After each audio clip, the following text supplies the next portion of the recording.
So I was at UCL Slade School of Fine Art not too long ago. I was doing my degree at the Slade School of Fine Art, so I thought that coming back to UCL today, I should really be showing you paintings that I made while I was at the Slade.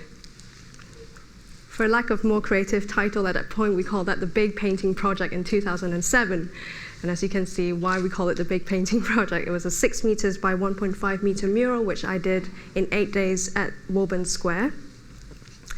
And that's a really silly picture of me in front of one of my paintings. It's 2 meters by 1.8 meters oil on canvas. So as you can see, I work mostly with large scale. And people always ask me that question being, how does a small girl like you make such a big painting? And I have 2 responses for such a question. For those who just wanted a quick answer, I say, well, I have big dreams, and I need space for them, lots of space. And for those who were willing to spend more time to get to know my practice and my works better, I'll say space and scale are important factors in my works, especially because my paintings seek to create illusions and environments. I then went on to write my final dissertation on the politics of large-scale works of art. So within the space of my large-scale canvases, I am empowered to create or recreate any sort of environment or space or vision that I wish to create for my viewers. So when the organizers of TEDxUCL asked me to take part today, I had one idea in mind which I wish to share, which I think is absolutely crucial to living in the world that we live in today. I want to talk about authenticity and activating space for authentic thinking. And in order to do that, I think first of all, we need to acknowledge something. We need to come to terms with this, that today the density of city life means that we live in a world in no shortage of excess or stimuli. We are constantly confronted by a myriad of imagery. We are bombarded with information, infomercials, slogans, campaigns. And even when you're in the underground and you're going up and down the escalators from station to station, there are these silent advertisements on your left or your right, depending if you're going up or down. And even though they're silent, you can hear the voices of those voice actors telling you, the new Dyson fan, no chopping blades, just a refreshing breeze.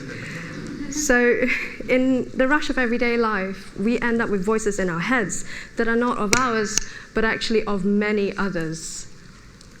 20th century existentialist philosopher Martin Heidegger calls this transparent coping. To do the normal thing that is the thing to do within society without question. And in response to that, Hubert Dreyfus warns us of our technological nihilistic understanding of being. And that reflection is highly alarming because it reveals to us that we are transparently coping, we are mechanically functioning, we are almost mostly on autopilot. We are putting our existence under the constant threat of becoming null. So in short, we've become so apt and so quick at chomping down information that we're not giving ourselves time to process, we're not given time to challenge, to question, and to develop what is basic to our being: authenticity, original, independent thinking. So in my research as a visual artist, I've engaged with a wide range of existentialist writing, and some are at times confusing, subjective, and abstract, but the most concise explanation that I've come across in terms of authenticity is actually this. In existentialism, authenticity is the degree to which one is true to one's own personality, spirit, or character. Despite external pressures, the conscious self is seen as coming to terms with being in a material world and with encountering external forces, pressures, and influences, which are very different from and other than itself. So my personal question is then this: how do we break free from these so-called external forces, pressures, and influences? If we want to live within society, how do we navigate being in this world? And surely we're not all Peter Pan. We're not swinging from tree to tree in Neverland, never growing up. How do we break free? But there has to be a way, and here's what I think. Maybe we don't all need to break out in panic and pack our bags, take the next flight to Neverland. Let's do better. Let's create Wonderland. So what is Wonderland? Wonderland is a place, it's a space. How can we make Wonderland work for us? What do we require from this space? Well, we need space, actual space to go to think, to reflect, to contemplate, to process what is around us. In order to live actively, that is the crucial point of being. So, as a visual artist, I find it of utmost importance to discover and establish what I myself call a hidey hole. Now, as you can see, this is not quite Wonderland yet. These are my wooden building blocks to Wonderland, which I call a hidey hole. But this is where I go to think and to reflect and to find clarity in my thoughts. I can go into a meditative state and ask myself, what do I really think? How do I really feel? And only by doing that, as an artist, I can come close to having an original, authentic thought. So, thinking spaces allow us to find time. With space comes time. We then have the time to process, to digest information, to break through from the noise and find out what we think, what our opinions are, how do we feel of what is around us. So, when I created this space, I was very excited. I mean, it's an outdoor space with an indoor space.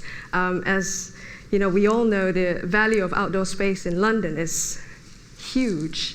So I thought, oh wow, I can do anything. I can have a barbecue, I can have a campfire, I can roast marshmallows, I can have a party, my friends will love me, I'll be so popular. But I was on a mission. I was seeking autonomy, and I needed a plan. So I came up with 3 steps towards authenticity. I needed to be able to reflect, I needed to be able to process information and develop my perspectives. And most importantly, I needed access to this space. I needed to be able to get to this space. So here's the beauty of Wonderland. Wonderland does not have to be geographically rooted in any given one space or place. With the powers of imagination, it can live within us. So if I close my eyes right now, I'm in my hidey hole. I'm in my Wonderland. I know what it's made of. I made it. I know how tall it is. I know I'm not very tall. I know how it smells like. And most importantly, I know the function of my hidey hole. I know what it stands for. So here, my woodland Wonderland is being manifested from being a physical space into a mental model of a thinking space. It's become a cognitive space. And in the clarity of my thinking space lie the possibilities and the opportunities for authentic solutions to come to me. I am now open to having clear perspectives. And of course, I'm not the first crazy person to go out there and do this. I find it completely reassuring that my predecessors have often sought refuge in their thinking spaces. This is Martin Heidegger, and that's his writing studio on the very edge of the Black Forest. This is American artist Georgia O'Keeffe, who is very hot in the New York art scene, and that's the view of her painting studio in Mexico. This is 3 Michelin star chef Edre Ferran and his restaurant El Bulli in the City of Roses. The only way to get there is by boat. And this is my partner's office. He's also a chef. Now, isn't that a wonderful place that you can go to within you? If you can manifest that space within you, what are the possibilities?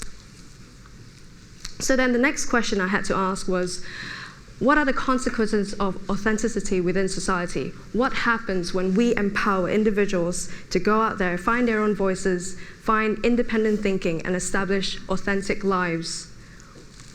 And this is where I think Plutarch left us with a really exciting hint. He said, he famously wrote, "What we achieve inwardly will change outer reality." So we're going from personal, individual progress and transcending into being part of a greater social progress. Only within the space of authenticity, true autonomy follows. Here we can become independent agents of original thought. And in order to have meaningful conversation, contribution, and discussions with society, we as individuals firstly need to have a very strong foundation and clarity of who we want to be, how we want our beings to live in this world, how do we want to navigate in this world, what do we think, how do we feel exactly.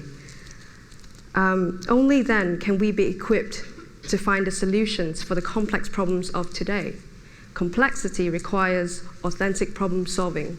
We need new and unprescribed solutions, the very opposite of transparent coping.